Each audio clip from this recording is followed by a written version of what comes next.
welcome to all the truth seekers that have joined us today from around the world. I'm glad that you've decided to join this online community. For the next hour, GMDC will uncover new ideas that will push your thinking inside and outside of your business. My name is Mark McKelsey, and I lead the people and the projects that bring you insights, shopper trends, and next practices from Global Market Development Center. This Infocast will help make your lunch hour profitable by understanding just how the curiosity and the power of the consumer must be at the center of your strategy. In other words, the way you've done things in the past is not the way your future success will happen.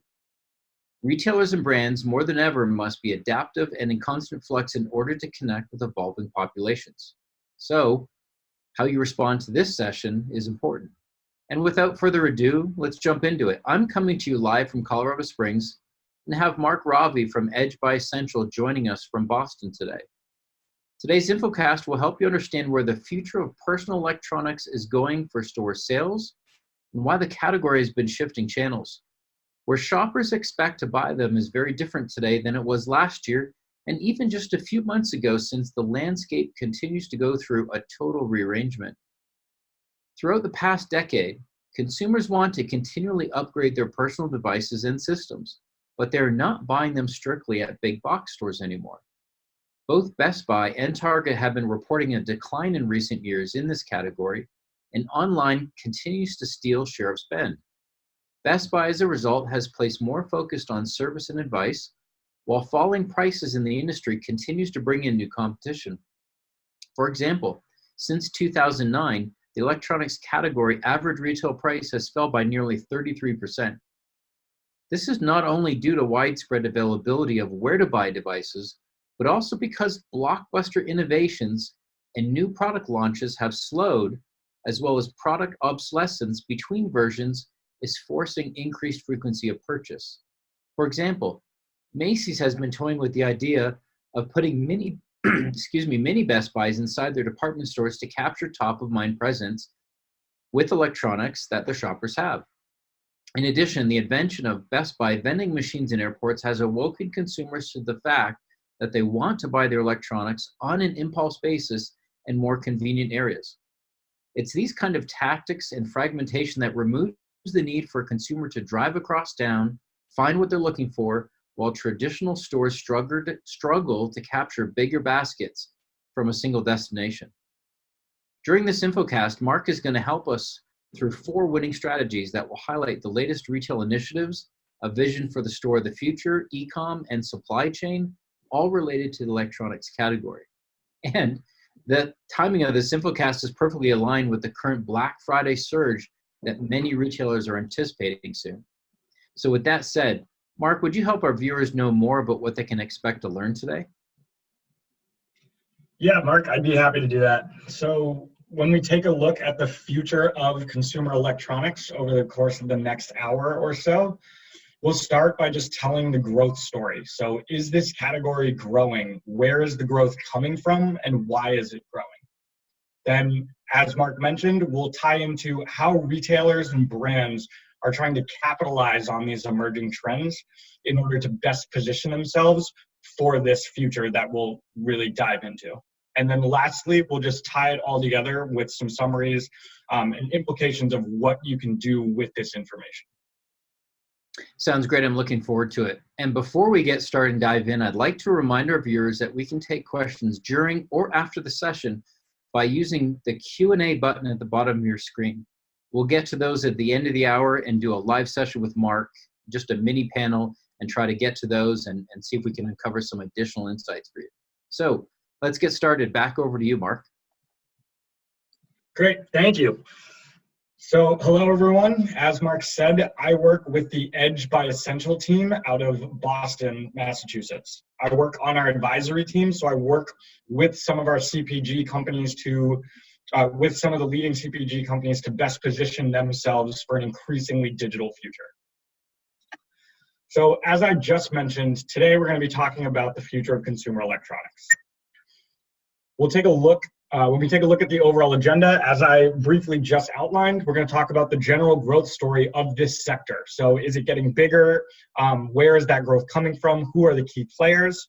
As well as why is that growth happening? Then we'll take a look at some brands and retailers and what initiatives they're implementing today in order to capitalize on this. And then lastly, just wrapping things up with our summary and implications. So overall, we'll start with just grounding us in where this sector is today. So to start, I want to establish what we call consumer electronics. This is often a category that can either be a very wide umbrella or can often be narrowed into a very specific assortment. So this, for the purpose of this report and this presentation, will include white goods, which is large appliances, so refrigerators, tumble dryers, washing machines. Brown goods, which is smaller appliances, kitchen mixers, electric fans, food processors. Office, so printers, scanners, and some of the more office and business focused appliances. And then lastly, electronics, which is most closely associated with consumer electronics. Think of smartphones, tablets, cameras. So generally when we talk about consumer electronics, we'll talk about all four of these categories, but some of the initiatives may only apply to specific subsets. So please try to keep that in mind as we go through the rest of this deck. Hey, Mark, really quickly, sort of interrupt you. We are not getting a screen share from you. Oh, let me fix that.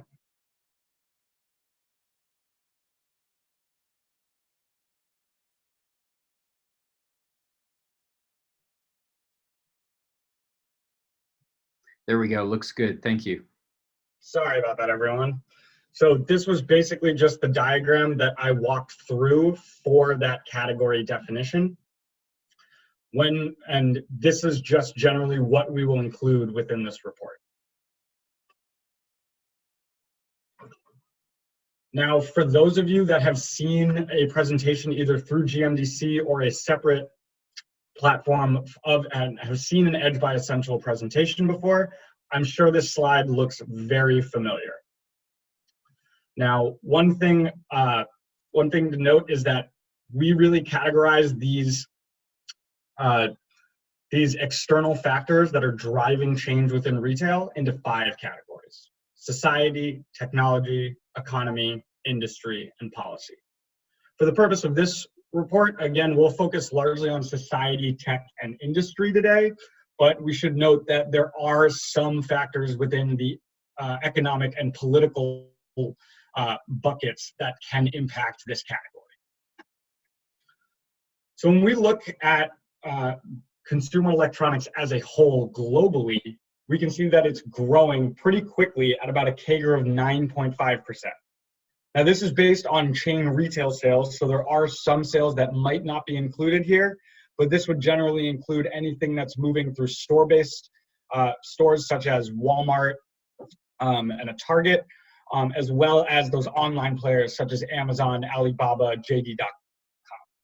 And now, as we can see, Asia Pacific is very far ahead in the consumer electronics landscape. It's definitely the most advanced region for the category.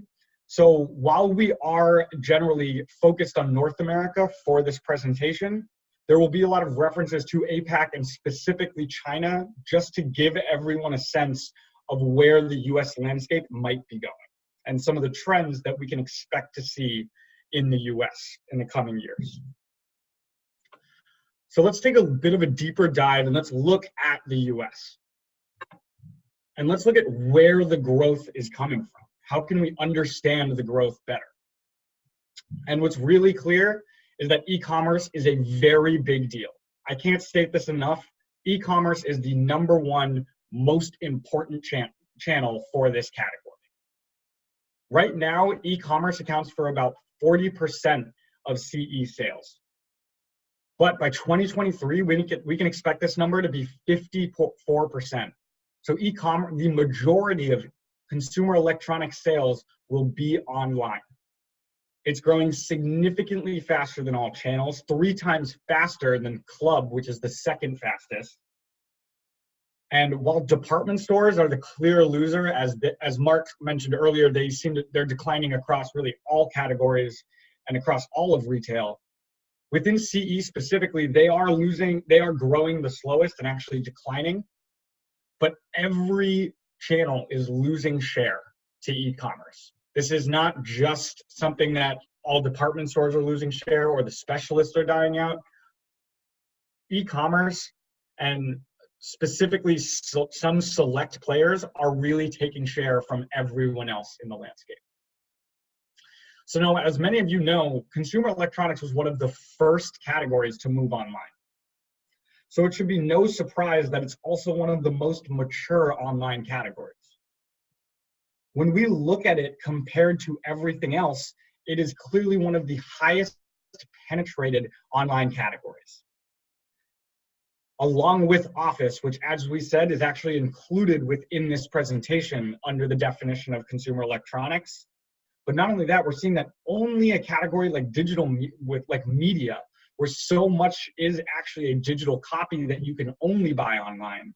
And those are the only major categories that are ahead of consumer electronics. So what are the players driving this growth? Who's driving this shift online? This should not come as a surprise. We're in the US, we're talking about e-commerce, it's Amazon. What should be a surprise is by how much Amazon is winning in this space. And more importantly, how much they are projected to win in this space. Right now, Walmart is the leading consumer electronics retailer. That will no longer be the case as soon as the end of 2019. When we look at 2023, Amazon is expected to account for 35% of consumer electronic sales. That is almost twice as much as Walmart at around 18% in 2023. I'm going to say that again. Amazon is going to account for almost twice as much consumer electronic sales as Walmart. This is a huge deal and really indicative of the fact that these online players are really where the growth is coming from. Specifically, Amazon is where the growth is coming from. It's also growing about 10 times faster than Walmart when it comes to this specific category. When we look at some of the specialists, we can see Best Buy and Apple are still relevant, but by 2023, the gap between them and Amazon and Walmart will continue to grow as their growth isn't forecast to be quite as strong as these other players. But why are we seeing this growth in e-commerce? We understand that it's shifting online. We understand that the US is slightly behind some other areas in the market, in the world, such as APAC and China. But when we look at just the US and within the category specifically, what is driving this growth? And this largely comes down to two main factors. The first is the on-demand consumer. Today's consumer is driving growth for the overall category, mainly because today's consumer is more tech dependent than ever. As Mark alluded to in his intro, we are more dependent on our smartphones and the latest device than we have ever been before. We're now on the 11th version of the iPhone, and every time that a new iPhone comes out, we feel the need to upscale and drive more premium products and get a better hold on all the tech that is available to us. And because everything is becoming tied to your phone, you no longer need to carry around your keys in your wallet because you can put that on your mobile phone. We're seeing that consumers are becoming more and more dependent on tech and shifting more of that spend towards tech from other products. But consumers are also driving the shift online, and this is across all categories. They have increasingly demanding expectations around speed and convenience. You need to get something immediately. It's not enough for you to get something within the week. Amazon changed the game when 2-day delivery became the standard. And then they upped it even further by making next day the standard across the industry. And now players like Walmart and Best Buy are forced to compete. But again, as I said, this is one of two major factors. The second is the actual emerging technology. These new forms of technology obviously impact CE because they create new products, new devices, an augmented assortment for the consumer electronics category keeps arising every time we come up with a new product or a new innovation. We know that connected home has become is currently one of the hottest areas within CE. And we can see on this curve in Internet of Things and voice that it's really aging into where it's going to hit that peak consumption and that real prevalence across the landscape. Mobile, on the other hand, is something we've seen already reach such a high point of adoption that we're now going to see that the spend is shifts probably less from mobile and more towards these other emerging technologies. Now, technology can also impact the path to purchase, not just the assortment. Retailers are using this technology to create a seamless retail experience. Voice is being leveraged as a new form of ordering. Internet of Things allows for connected devices and auto replenishment. AR and VR can potentially give e-commerce shoppers new ways to visualize and trial products. And AI is going to drive everything behind data analytics, because data will drive every decision that brands and retailers make going forward. But tech, as we talked about on the previous slide, also impacts the consumer. It impacts their preferences, their expectations. So when we look at this relationship, tech is changing how on-demand consumers view their retail landscape. They're increasingly prioritizing convenience, flexibility, seamlessness, frictionlessness. Their attention spans are shorter. They need it to come immediately. It needs to be immediately relevant, or they're not going to spend the time to figure out why it is. Consumers are also more empowered, meaning that they want to take control of their shopping journey. They want to be able to do the research to know that they're making the best choice. Now, retailers and brands must also use this technology and whatever emerging technology that isn't even on this chart yet to build out retail experiences that meet the consumer demand. Consumers want this convenient and seamless aspect, so you need to invest in automated technology that will enable seamless and frictionless experience. Retailers and brands need to react as quickly as possible to on-demand consumers and their changing needs. These are going to keep changing, so retailers need to keep reinvesting in their current tech infrastructure to make sure that they're relevant. Now, let's take a look at how brands and retailers are actually going to capitalize on these trends. We know what's happening. We know the space is growing. We know it's shifting online. What strategic initiatives are both retailers and suppliers putting in place to prepare for the future of consumer electronics? As Mark mentioned in his introduction, we have 4 winning strategies at Edge by Essential. The first is store of the future. Secondly, e-commerce and the wider digital ecosystem and how you can manage that. Third, supply chain and fulfillment. How are we actually making these the store base and e-commerce operations merge, and how are we making sure that we're giving the customer what they want? And lastly, shopper engagement and retention. We need to keep engaging with the customer. New technology makes it easier than ever, and we need to lock them in. We need to make sure that they're loyal, that they want to keep purchasing from us. So first, we'll start with store of the future. And that might seem a little bit backwards based on how this presentation has been going. We talked about how e-commerce is clearly winning, how the stores might be on the decline, and how they're actually losing share. But that doesn't mean that stores need to go away. Stores actually need to be reinvented and reimagined to support the other aspects of your business. Consumer electronic stores should be fun. Space in store is transitioning away from products and towards more experiential elements. Namely, because consumer electronics is a pretty easy category to build an experience around. JD is historically one of the largest e-commerce consumer electronics retailers. They recently opened up a new experiential store called eSpace, a high-tech experiential store that I believe is over 5,000 square feet. This store is really tapping into suppliers' leading product innovations. So specifically, they'll have the largest authorized Apple store. They'll have the latest Microsoft smart home product catalog, as well as GE's latest smart appliances.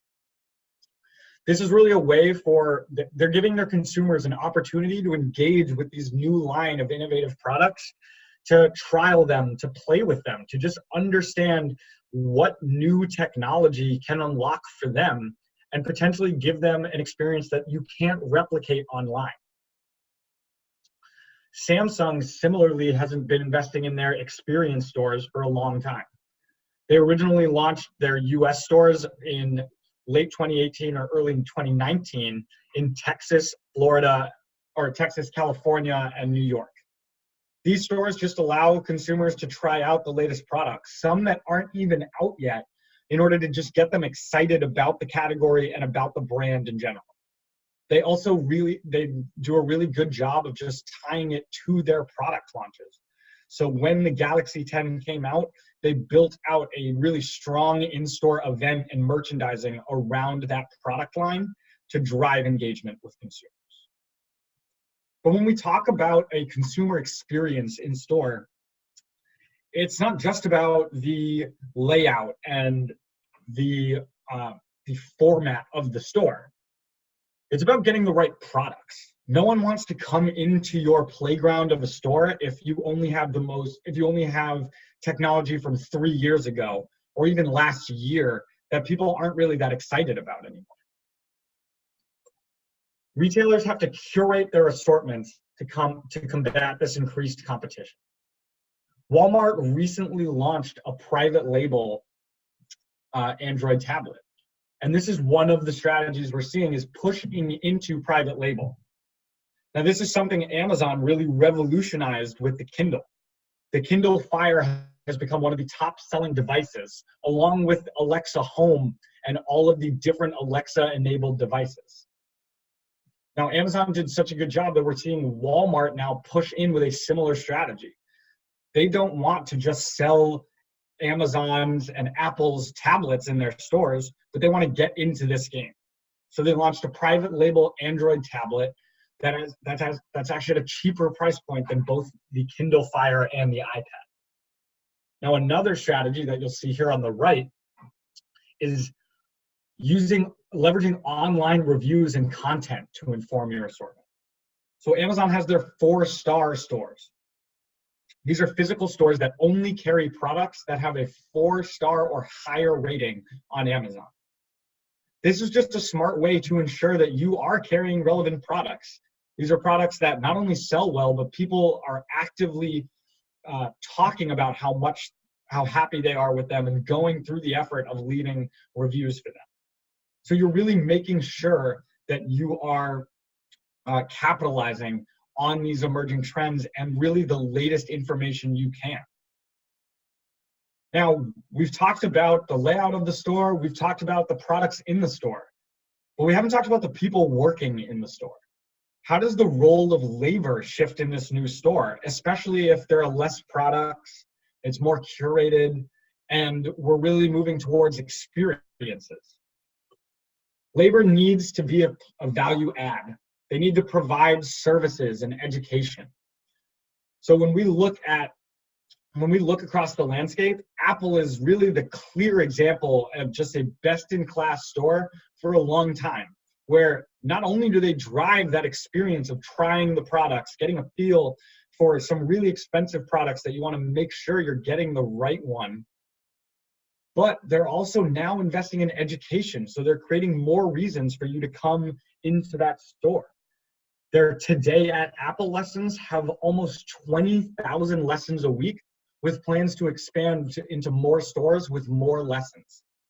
These lessons involve teaching someone how to work with iPhoto, or how Photoshop can be leveraged on a Mac, or it can be as simple as just setting up your computer and connecting to Wi-Fi, especially as the older and aging population become more and more ingrained with the internet age and this age of computers and technology. On the other hand, we're seeing Best Buy really invest in their services. And as Mark mentioned in the introduction, they've continued to invest in their Geek Squad and their services as a really clear point of differentiation. As a category specialist, they're doubling down on their expertise within tech to make it really clear that they should be your clear point of reference, your guide for anything that has to do with consumer electronics. Not only that, but Best Buy is actually expanding beyond consumer electronics. They're setting up a bit of a niche market within senior health monitoring. So looking for more niche areas where they can become experts and leverage that advantage in tech, even in a category or industry that hasn't generally been associated with CE.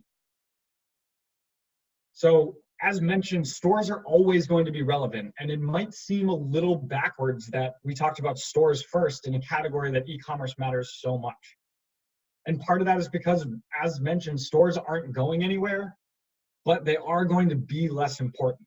So a lot of the investment we're seeing is in integrating these stores into your e-commerce operations and taking this asset that you have previously funneled massive amounts of investment into, and making sure that it still resonates with your current goals and your current operations. So with that in mind, what are retailers doing when it comes to the most important channel? What are they doing when it comes to e-commerce? The first step is just building out your digital capabilities, building out that ecosystem. JD.com and Google Express recently partnered to launch a US online store. This is really smart because it gives JD a huge new market that they can tap into, a new geographic area that was previously untouched for them. On the other hand, Target launched Target Plus, a 3P marketplace, so that they can augment their assortment. Basically, they don't want to lose out to Amazon and Walmart because they don't have an opportunity to introduce new vendors and new products to their customers. So they created this 3P marketplace that's actually invite only, meaning Target has to invite the vendor to sell the products on their page, on their site. This also really gives Target a lot of control over their assortment and can help them better partner with brands on price control and ensuring that the 3P marketplace isn't cannibalizing their brand partners on the 1P site. But when we talk about e-commerce and the digital ecosystem, it's not about just building out your ecosystem or building out your capabilities. It's about giving consumers constant access to these capabilities. And we're really seeing that through the launch of connected and integrated products. These can all tap into the wider digital ecosystem. So yes, we know that the most common form of this has been the Alexa device or Google's smart home. And we're seeing a lot of different smart home assistants that have come into play. But we're now evolving past that. That was yesterday or last year's news. Now it's integrating this Wi-Fi connection across all of your products. So BMW is working with Alibaba to integrate Alibaba's voice assistant into the actual car. This will allow you to potentially order items from your car, make calls, and then taking it a step further, you can tap into potential other smart home devices. So knowing whether you left the lights on at home and turning those off, or potentially seeing if a package came to your house by using a Ring camera of some sorts. The other side that we're seeing is in more commercial products that can enable auto fulfillment and auto replenishment. So Sears and Sears brand Kenmore recently launched products that are now Amazon Dash compatible. So this means that the device will measure when your air or water filter is old or needs to be renewed or replaced, and it'll automatically place an order for those new filters. This just makes this, when we talk about a seamless experience, this is as seamless as you can get, where the consumer doesn't have to think about it, doesn't have to order it. All they really have to do is pay for it, and it'll be at their house when they need it. So we're really seeing that this is all about building consumer habits and locking them in. And it's also about really capitalizing on that general e-commerce trend that's even more relevant for consumer electronics. But it's not enough to just have the products or just have the capabilities or the platform ability to do this. You need to have the supply chain to back it up. So when we look at supply chain, so many CE retailers have reinvented their supply chain because they knew even 2 years ago how important e-commerce is to their operations. Best Buy is really one of the best examples of this, where they knew they had to figure out how to integrate their stores into their supply chain because that was their biggest advantage over the players like Amazon. And as you can see from some of their most recent investor relations, they've done a phenomenal job of this. 40% of their online sales are picked up in store. 70% of the population lives within 10 miles of a store, and 80% of online orders can be ready for store pickup in less than 30 minutes. Not only that, but they've also solved other pain points, such as returns, where now 93% of returns are done in stores instead of via the online channel.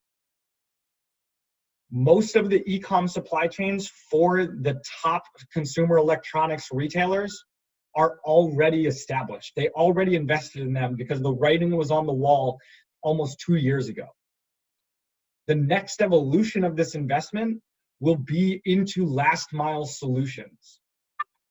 How can we get a better control of last mile costs, which generally account for almost 90% of the total retailer cost of a single product delivery? Amazon is partnering with Ford to test autonomous delivery with self-driving cars. FedEx, through Lowe's, is testing a delivery bot to deliver smaller goods right to consumers' door. These last mile initiatives will drive efficiency on the back end. So they won't be as consumer facing, but they will help improve margins. One of the reasons that CE went online so quickly was because of their naturally high margins. They're goods that have a pretty high retail markup, and they were better equipped to deal with the additional last mile costs involved with delivery. But that doesn't mean they don't want to improve margins and keep driving that efficiency. We're going to see that a greater amount of investment will continue to shift towards driving back-end efficiency and operational excellence rather than gaining market share and acquiring customers. Now, lastly, we've talked about just how you can develop e-commerce in general as a platform and even with your supply chain. But lastly, you need to be able to engage with consumers and really lock them in. Engagement and entertainment are two key strategies for engaging with consumers. Best Buy has opened over 30 teen tech centers where they work with teens to teach them basics within computer programming, Excel, Word, and just other tools that will help them potentially work in the industry later in life. They also give them advice on how to work as a support counselor or a customer support representative for Best Buy so that they can build some of those skills that they will use later in life. Amazon, on the other hand, is looking to gamify shopping. They launched a live streaming shopping service on their site where while you browse for products, you can also see demos or descriptions of the latest emerging products. This is a really smart way of how you can continue to drive engagement with your category online. And it's something that we're seeing is going to continue as we move forward, whether it's through more lightning deals or an increased presence for the category on Prime Day. This is going to be something that is continuously relevant going forward because it's not enough just to sell the product. You need to inspire loyalty and create a customer base that continues to return to your platform and and your brand. So looking for opportunities to drive that engagement will really be key going forward. That brings us to the end of the bulk of the presentation. Now I want to shift into some of the summary and implications for this deck. So when we look at the key takeaways and what we can learn and what are just kind of the overall points to take away, when we look at the US, CE chain retail sales will grow at a CAGR of 8.2% from 2018 to 2023, going from $226 billion to $335 billion. Critically, online category penetration will grow from 40% to 54% over this time frame, as online becomes the most important channel for the category. Secondly, as the majority of these sales shift online, physical stores will have to reinvent themselves around experiences and services. Category specialists in particular, such as Best Buy, they need to invest in more CE subcategories, such as phones and tablets, because they're going to keep bleeding into other channels. If someone needs an iPhone, it's not like Best Buy is the only place that they can get it. That's also even true with Apple, where now an Apple iPhone is available at almost every major retailer that has an electronics section. And then thirdly, emerging technologies such as the Internet of Things and robotics, combined with a more tech-savvy consumer base, will change not only the CE assortment and what products are sold, but it'll also further fragment the path to purchase and empower a more seamless retail experience. So these technologies, yes, they will show up in what products we buy in future, but they'll also really enable a further shift to online that we're really seeing across all categories. Now, when we take a look at implications, what does this mean to brands and retailers? What should they do given these trends? Well, number one, you need to adopt an online first mentality. If you do not win online, you will not win in consumer electronics. Things like online content, search, ratings and reviews, anything that can drive not only traffic, but conversion of your products online will be critical for you to win in future. I can't stress that enough, because in this category, it is more true than almost any other. These are high-priced goods with high involvement, meaning you do research because you want to get the right TV or computer. It's not something you just see the first one and buy, knowing that you might have to replace it later. Now, secondly, for implications, brands have to partner with their retail customers, because as online becomes more important, stores have to reinvent themselves. So brands should look for opportunities such as pop-up stores or quicker product cycles or rotations, and even the expansion of services as new merchandising opportunities for them in this space. And then lastly, Mark hit on this early, right in the introduction, but product innovation in this category is stalling. We are on the 11th version of the iPhone, and with each version, the change or the difference to the consumer becomes smaller and smaller. We went from, radically changing, going from a terrible camera to having a phenomenal camera, and now we go from having 2 phenomenal cameras to 3 phenomenal cameras. The differentiating factor is decreasing, and therefore the role of the category specialist is also going to decrease. Specialists have to double down on services to establish their expertise, as well as emerging categories that other retailers and channels may not carry quite as much yet. So connected home, quantified self, meaning wearable devices such as Fitbits. These are going to be some of the categories that, as they grow, category specialists have an opportunity to provide further education and double down on their expertise. Overall, the future of consumer electronics is online. The category is growing, but that growth is almost entirely coming from online players such as Amazon and Alibaba. So if there's one key takeaway from today, it's really that if you want to win in consumer electronics, you have to prioritize winning online. That brings me to the end of my presentation. Thank you so much for taking the time to listen, and I'll turn it back over to Mark. Well, thanks, Mark, for this very insightful webinar so far. We do have a few questions, and I'd like to go ahead and get to those. We have four questions, one from Marius and one from Jeff that I'm not sure are related to electronics. So Mark, would you be able to repeat your email address? Because I think some of our viewers may have other e-com and curbside questions for you and for your company that may be related outside of this webinar. Yeah, definitely. My email is mark.ravi@essentialedge.com.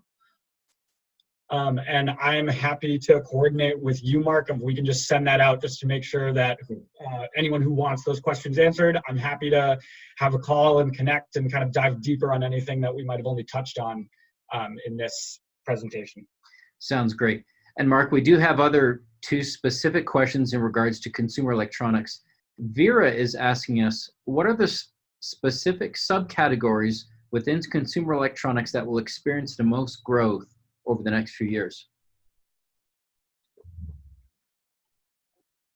Yeah, so when we look at that, we've seen that some of the latest subcategories that we're looking at that have grown really fast historically, such as smartphone and iPads and tablets, those are starting to slow down as one, the penetration is just reaching a saturation. There aren't that many new cell phone buyers these days. It's more replacements. So I think you have to start doubling down on some of the emerging tech trends we're seeing. So connected devices. We know that phones are a big deal, but phones need to be able to communicate with everything else in your life, whether that's your car, your fridge, your Alexa device. So I would say connected home is really the biggest opportunity I see. And then I think leaning into the health monitoring piece. So there's a reason Best Buy has outlined health services and senior health monitoring as one of their key focuses for investment going forward. So I would say those are probably the biggest opportunities. But the other answer is that we don't know yet. This is a category that moves unbelievably quickly. Who would have thought that cell phones would be this prevalent in just 10 to 15 years? So we could be talking about a whole new category in 5 years that's really changing how this works. Got it. I do have a clarifying question for you actually that came through from Jeff. He was able to give me a better idea in regards to what his question was about. So if I can rephrase it, Jeff is asking, what is the estimated growth rate of in-store or curbside pickup through 2023 versus home delivery, specifically against the consumer electronics category? Would you have an answer for that? That's a great question, and it's something we get a lot. I don't have an answer off the top of my head. I know there is a bit of a cannibalization relationship, obviously, between the two. So we saw click and collect or in-store pickup grow rapidly for the CE category over the last 5 years. But as delivery becomes more viable, we can't assume that all those delivery sales are incremental and that they're coming from store base. So some would come from click and collect. I would love to talk to my wider team, and I'll try to get Jeff an answer on where we see those relative growth rates compared to one another. That would be great. Hopefully, Jeff, we couldn't answer that directly online. I think it's a fairly loaded question for us, but we'll be glad to follow up. And Jeff, if you'd like to reach out to me and you didn't record Mark's email address, I'd be happy to make that connection for you. Mark, I have another question from Stanley. Are there any e-commerce players in the US besides Amazon that will experience strong growth in consumer electronics? Yes, so Amazon is definitely the winner, and there's no question that they are experiencing the most growth in this space. But when I showed that graph of retailers, it's important to note that Walmart and Target, that included their e-commerce and their store-based operations. So when we look at the biggest e-commerce players, they're all going to grow in this category. The difference is that the store base might hold back that overall growth rate for a player like Walmart. But I would imagine not only will we see new sales on Walmart or incremental sales on Walmart for the CE category, we're going to see a lot of those store-based sales shift online. So their overall growth may not really reflect the growth that their e-commerce operations are having within the category. So after Amazon, I would say the top players such as Walmart, Costco, Target, these are the other guys that are going to win in this category online. Great.